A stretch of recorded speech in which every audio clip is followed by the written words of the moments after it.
I'm so excited to do episode 2 already in such a short notice and in such short time. I didn't expect to take off so quickly. I thought episode 1 will happen and then I'll have to put it out and then wait and see and then have episode 2, but that's not the case.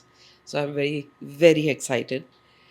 And the guest we have today, he's actually, written a song which is not about being inspirational, but I think his life is an inspiration. So and I could actually say he's the epitome of make it myself in one way. So welcome, Vikas Tandon. Thank you. Thank you so much for having me, Soumini. Not at all. I think it's been an honor to have you. And it's, I when I started this IP, like I was telling you, it started during the pandemic.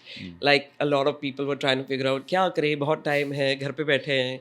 And I just started calling artists and saying, and actually more than that, I got introduced to this platform called StreamYard. Right. You right? And that was like, okay, what all can we do with it, So that's when I started calling artists, and we landed up doing some 17 episodes out of, I think, some 20-25 artists. Wow. Then I was like, Abhi bas, can't do more. But still, during the pandemic, to have that kind of energy is amazing. So I think, yeah, I mean, as long as we were healthy, Yeah, we all true. needed to do something. True. And I think the name for me just came so organically, make it myself. I remember I made the logo with some platform that allowed you to create logos. Right. So everything was just falling into Falling in place place. on its own, So there was no agenda. There was just have fun. Yeah. And then this year in September, I launched my own company. Awesome. And, my husband was like, hey, maybe you can revive this. And then I met you and heard your song. And I was like, okay, I don't know about anybody else, but Vikas Tandon is like walking, talking, make it myself, and even your song, Repossess. Yeah. And, after I was reading your LinkedIn and everything, you've literally written your life. Yeah, it is. I mean, I kind of introduced that song as almost autobiographical because, that was the inspiration. I mean, when you're writing, I'm not a, lyric writer. And in fact, I struggle and I had tremendous doubts whether I'll be able to write words. So then you need to kind of draw on, what is obvious and what comes easily. And this was, this was something that I feel very strongly about, and I thought, why not put that in the song? I think it was so more than of course the lyrics has a lot to say. But what I loved was the video. Yeah. You see this very next door boy, Yes. trying to look smart, or he's looking smart in his professional wear, but he's not happy in that. Not at all. Yeah. Yeah, he just wants to break free and say, like, let me wear my hoodie and let me do my own thing, which more and more, I think, describes every Gen Z in that sense, Yeah. But because what's been your, music obviously must have been in the radar always. Any reason why you didn't pursue it, in the days when every indie pop artist was being signed and, had some kind of an opportunity to create a business? Um, no, you're absolutely right. I mean, music has been a part of my life since pretty early. I think it was around maybe the fifth standard or so that I started. There was music always in my house. My parents were not musicians, but we always had the radio on and we used to listen to music. And I started humming, and my dad and mom said, "Hey, maybe you can hold a tune." So I participated in a school singing competition, and I won the third prize, I think, the first time, which was, I think, the fifth standard. Right. So I think it was not just the love for music, but also that moment of getting on stage. I was nervous as hell. I mean, don't get me wrong. It was, I was literally shivering. And I still remember that vividly. But, being on stage and being able to sing, and then, of course, being able to also win a prize at the end of that.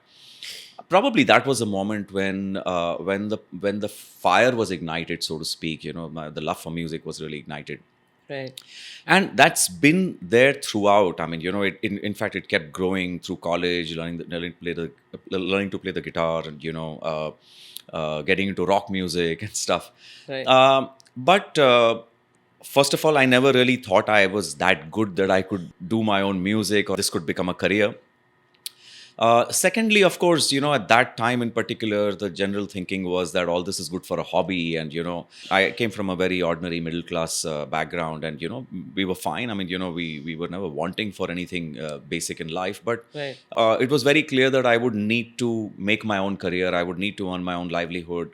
So, this was never something that I guess I was conditioned to consider as a main career. It was so between not being sure if I have enough talent and needing to kind of have a livelihood. Right. But I did try throughout. I mean, I was very clear that somehow I want my career to be associated with music. Yeah, I know. So, And that's yeah. why, yeah, I think, interestingly, you ran a really successful digital marketing, Yes. company. And Touch wood, then, yeah. of course, it got acquired, right? And today, if you see, there is so much of marketing in music. Oh. There's so much of, actually, there's marketing in everything today, and digital is possibly an avenue that you just cannot avoid in the mix. It's no longer an add-on, or there's a possibility that now what they call as ATL is add-on. Digital is For first. sure. For sure. But I mean, your music, if you look at Repossess also as, actually, before we talk about that, why don't you just sing a few lines? Just a few lines. Just Wow. yeah. Sure. Come on, it's your Yeah. song. Okay. Here we go. पूछो ना मेरा क्या हाल है, नौकरी जो ली जैसे बस गुलाम हुआ, 9 to 5 तो है कहने को, दिन लैपटॉप का बस रात में मोबाइल हुआ. Sorry, I've not sung it for a while, so I'm still trying to recollect the lyrics here. But No, I think it's so but my apt. favorite part of the song actually is the bridge. रास्ते मेरे और हैं, मैं तो यहाँ का हूँ ही नहीं, करता हूँ जो जरूरी है, पर जो चाहत है मेरी. So these lines actually, I was struggling. I had written part of the song, and sorry if I'm like digressing. No, of course, please. And I was struggling about how to take it forward. And Tears for Fears is one of my favorite pop rock bands from the 80s. Right. And they had come out with a new album, and I was listening to the new song. And that had a line which said, I don't belong here. And that kind of just triggered something, and then I was able to get this. So yeah, this is something that I like. It's very interesting. In my early days of exposure to the independent scene, which was in 2010. I mean, it's so funny to call it early days because not that far, but that was a time where we saw independent artists becoming pretty much independent in that sense and saying, screw it, we'll do it ourselves. You had a lot of bands, especially taking control of that, I remember speaking to people like Subir Malik, from Parikrama. And when I told him, I said, we want to distribute your music.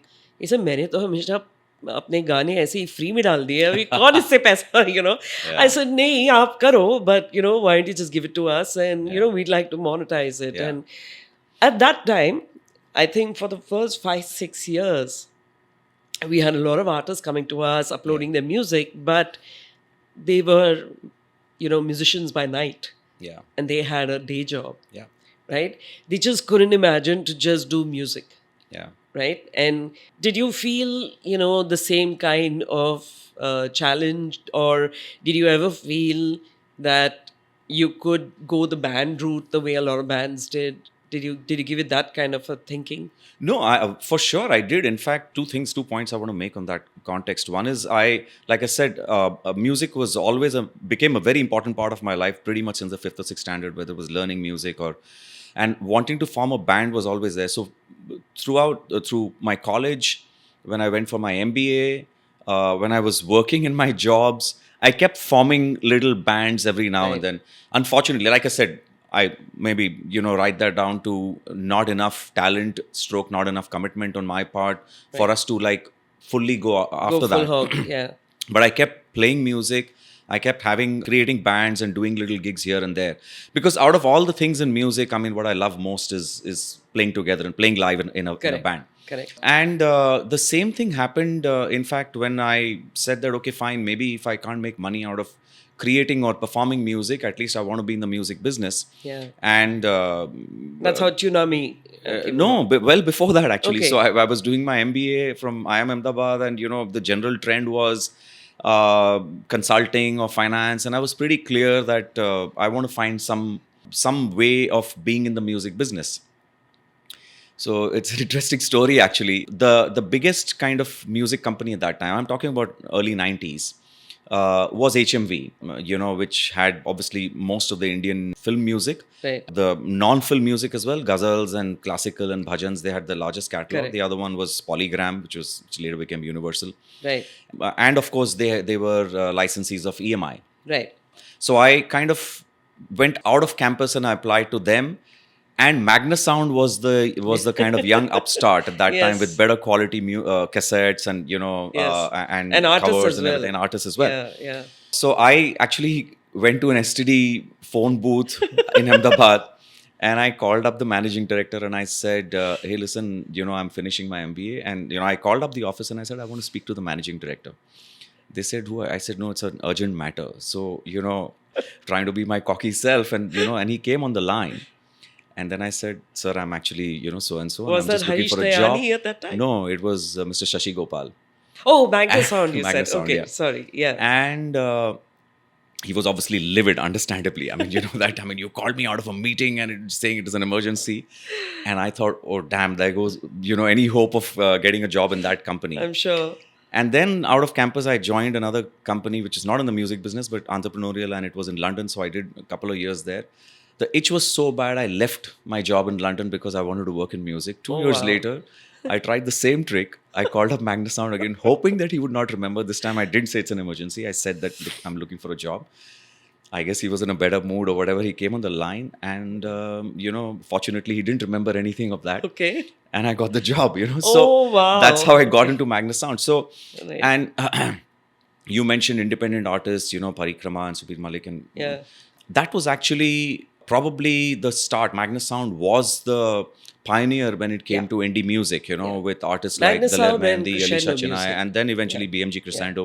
Correct. Suresh Thomas was leading that. Right. So I got to see that whole era as well of independent music, which did extremely well. Then of course in the early 2000s, I think what happened really, the big inflection point was digital and Yeah. Actually, I would say yeah. it's not that. In fact, I remember that, because I was in Channel V at that time.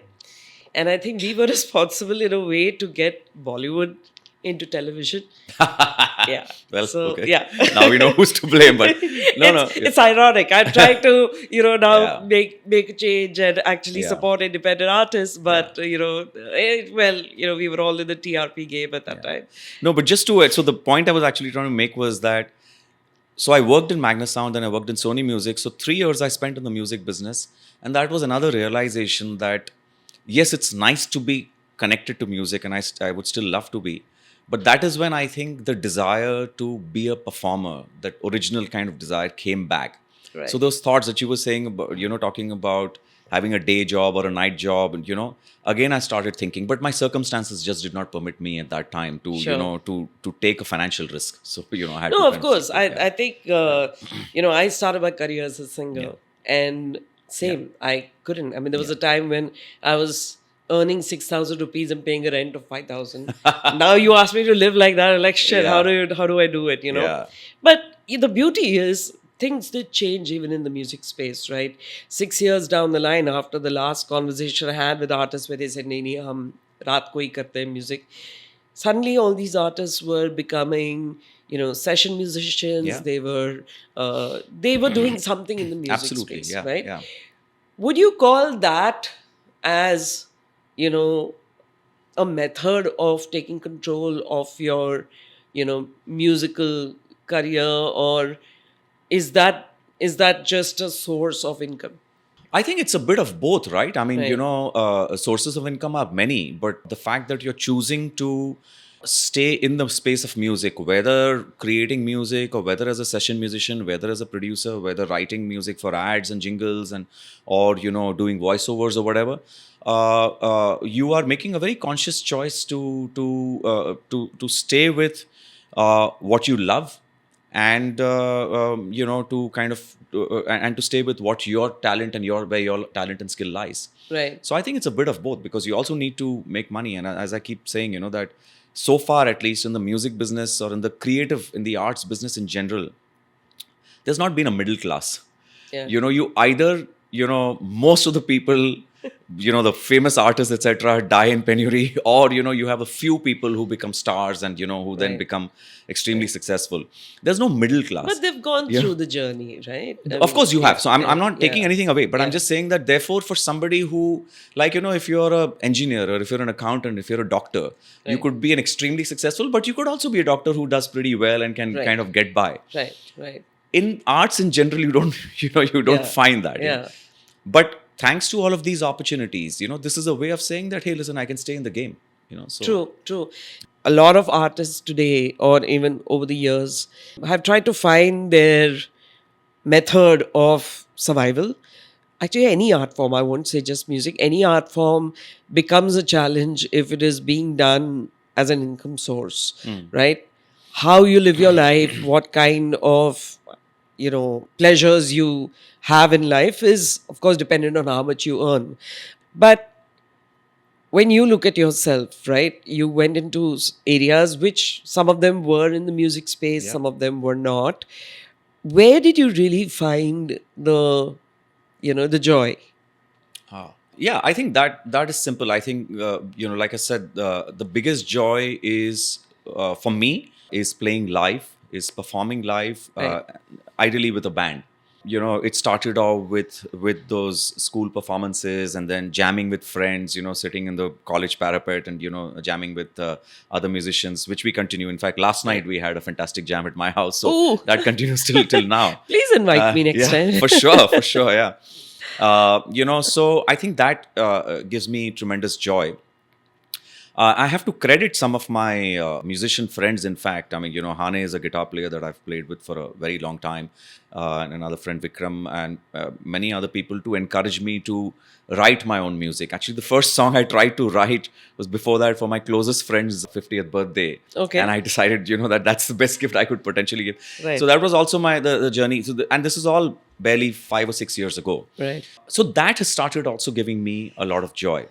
But coming back to the other point that you spoke about, that when you look at music as a source of income, that does it change?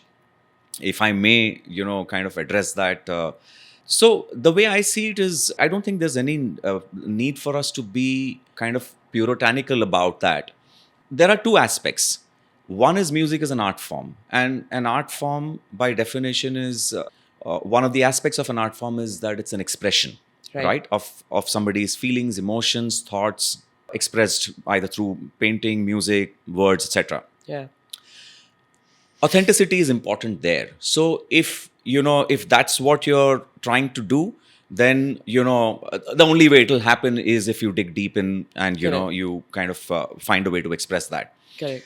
And frankly, when you do that, for most artists, it doesn't matter whether people like it or not. It feels great when they do, Of but course. that's not the reason you're doing it.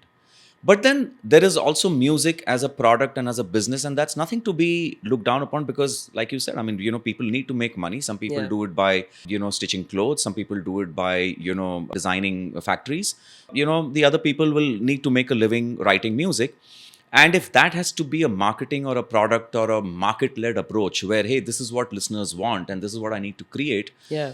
why do we need to add the parameter of authenticity to that? I mean, that was not the objective to start with. So I Correct. think one needs to separate the two, and that's also fine. That's doing its job, and this is Right. something else, So Yeah, I think going back to the thing about authenticity or self-expression, I've seen, especially in the live, because that's where you can really see it, Yeah. in front of you.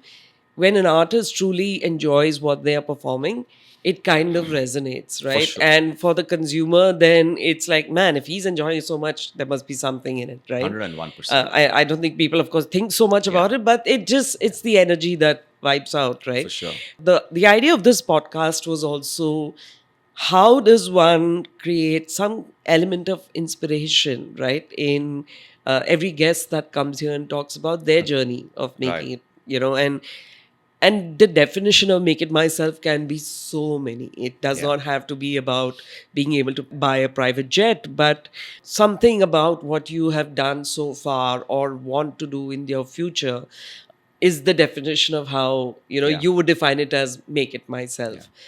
What is it for you? I think for me, having the freedom and independence to spend my life the way I want to is making it. Yeah, it's never been about money. I've been lucky, and it is. While I know the podcast is about making it myself, I firmly believe that we're never doing anything ourselves. There's a lot of factors at play, Sure. a lot of forces at play. But of course, you've got to be there. You've got to be taking the decisions and taking the action. But for me, yes, it's been about freedom to be able to live my life. I've wanted to. I've tried my best to do that from day one. Well, from the day I kind of was in my senses and able to make my own decisions. And the big point again was when my company Indigo Consulting was acquired. I was an pretty early mover in the internet business. I got into that space in 1990 and 97 actually. Wow. And in 98, I started working for an agency where I was setting up their digital marketing unit. And it was all about websites and banner advertising at that time. So by the time, my company in 2000, I started Indigo Consulting. And by the time that was acquired, I mean, I was pretty much at the top of my game, so to speak. I'd been around for a long enough time. I'd seen a lot of changes, built a certain organization. And the very kind of the normal expected choice was to continue in the same line, either start something else, be a serial entrepreneur, or, continue to build Indigo Consulting in the larger ecosystem that we were now part of. But again, that instinct about wanting freedom kicked in. And fortunately for me, again, I consider myself extremely lucky that I knew I recognized my love for music pretty early on. Right. I meet a lot of people where they're not very sure what they feel so passionately about, and I think Yeah. I'm very lucky in that sense. Yeah. So I got the freedom. I knew what I wanted to chase, and I Right. was able to kind of. So for me, that is making So it. if I actually put a checklist of things, Yeah. don't do it for the money. Yeah. Know what you want to do from a music perspective. Yeah. Be clear on what you want to express. Yeah. And of course, have the patience, right? I mean, that is applicable in everything. Yeah. I'm a firm believer in action. So do, don't Yeah. overthink things. Yeah. So do have patience. I think extremely important. Yeah. And I personally have never believed in chasing money. Do you also believe that if you do something on your own, the benchmarks of its success is also very different from when you were to, for example, get somebody else to do it or an establishment to do it? Because there's a certain expectation as a human being that, okay, this is your business. You should be doing it to gain success. So if you are going to succeed in it, I will succeed in it. But if you're doing it yourself, you're in a way defining or you're deciding what is going to be the success parameter. Do you think is that a approach one should look at? Sorry, just to understand. So you're saying that if I'm doing my own business, then No, say for example, you've got a song, you decide to release it on your own, you decide to put all Yeah. the marketing muscle, Yeah. time, energy. Like you said, you do, Yeah. right? You don't say you do.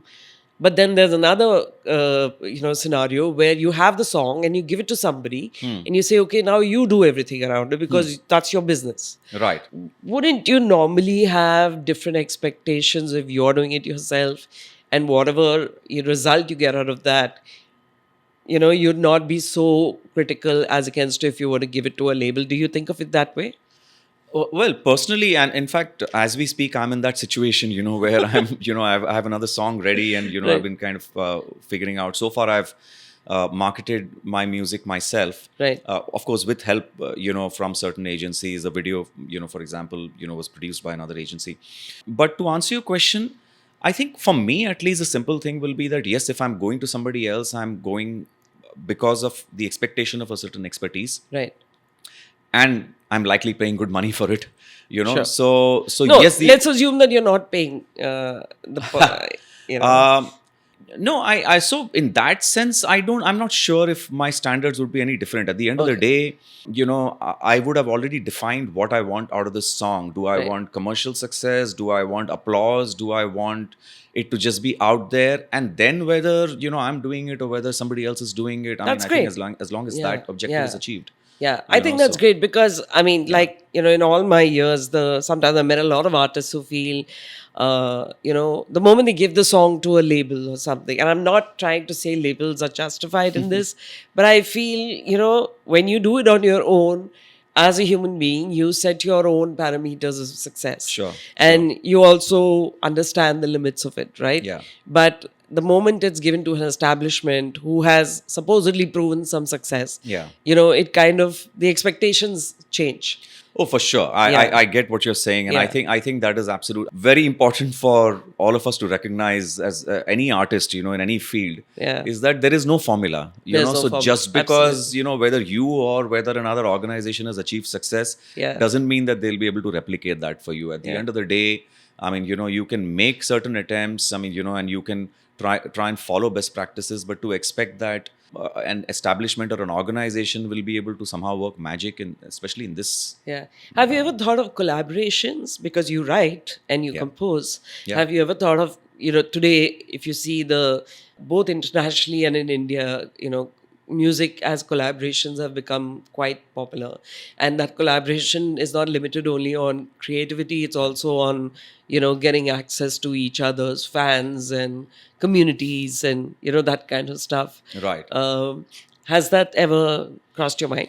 Yes, 100% it has crossed my mind. But, I'm, first of all, I'm very clear that, and I'm absolutely open. In fact, I do collaborate. I mean, my first independent song was with Warren Mendonça, Blackstrap Blues as a guitar player, Ah, J-Rock. I lovely. mean, these like Zubin Balapuria, a band, Indus Creed and Rock Machine are the band that, Right, I grew up with. And right, they're idols in many ways for me. And, Zubin produced my first two songs, including Repossess.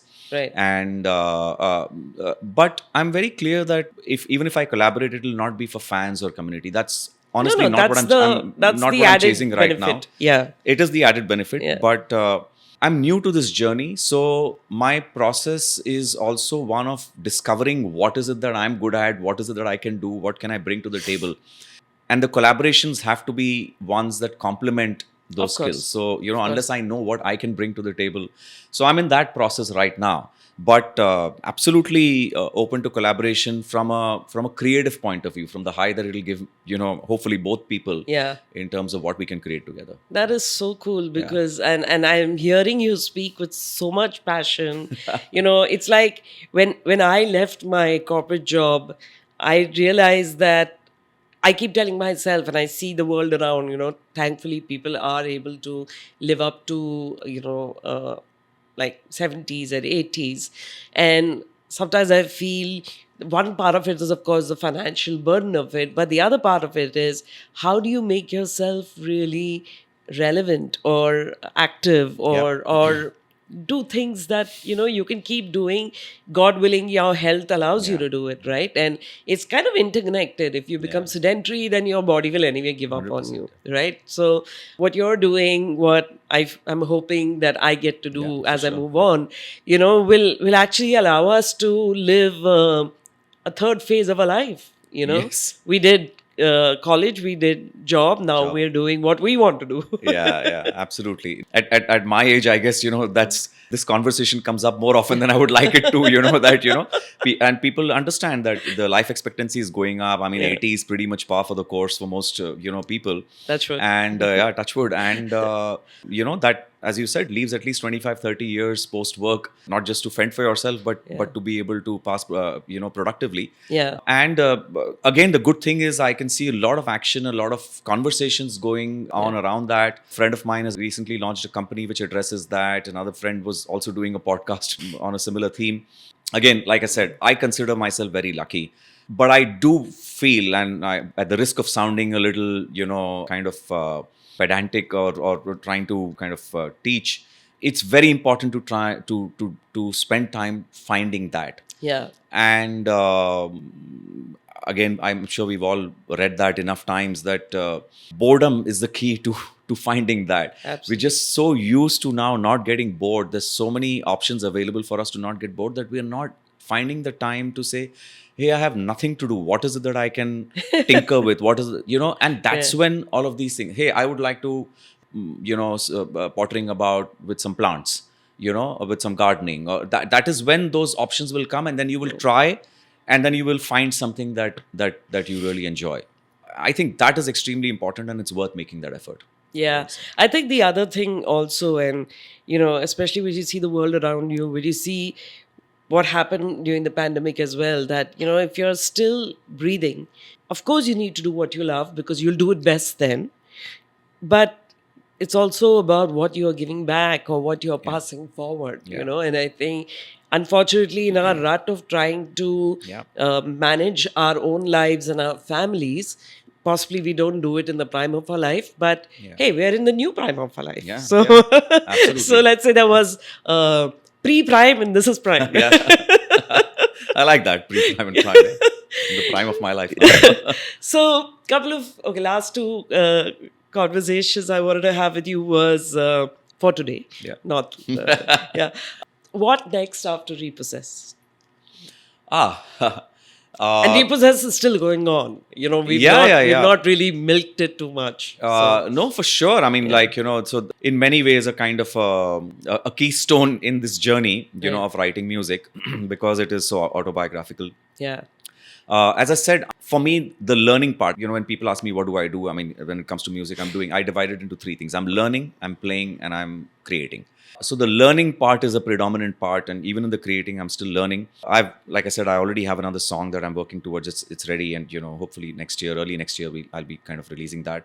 But the next task I've set myself is I want to now write in English. So far, I've been writing Hindi songs. Okay. So I've already got a couple And of songs which down. is easier for you to think? I don't know, so I'm going to find that out. What's your mother tongue? My mother tongue is Hindi, and Okay. interestingly, although my mother tongue is Hindi, having been to an English medium school, Right, and right. pretty much our daily language is in English. So I thought that English would be easy, and when I started writing my songs, I actually thought I'll be writing in English, but somehow Hindi rolled off the tongue, the pen, whatever. And You I said okay. expression Yeah. earlier, so yeah. So you just have to let it go. Yeah, So I just went with it. And this time I said, no, just for a change, just to challenge myself, I want to, see, why can't I write in English? I mean, how can that be? Right. And I've got a couple of songs down already. So, Nice. quite excited about that. So taking the music in a different direction. And this is what I mean, when about authenticity or kind of market driven. It's one of the things that people talk about in the music business is that you've got to identify your sound, and you've got to know Right. what kind of a sound does this so-and-so artist stand for. Yeah. I'm very clearly not binding myself to that. I mean, the first couple of songs were very rock oriented, which is very much in my blood and in my DNA. Right. The next song that I'll be releasing is actually not so rock. It's a very different feel. Okay. And I'm trying to write in English. So I'm in that phase right now where I'm experimenting. I'm trying to see what is there inside me, to bring it I all can't out. wait to hear it. Yeah. Lastly, how would you define Make It Myself? Yeah, I mean, like I said, for me, making it is about when you feel a sense of joy, fulfillment, completeness about where you are in your life. And that could come from anywhere. And, and it doesn't take a certain physical standard of living to be able to do that.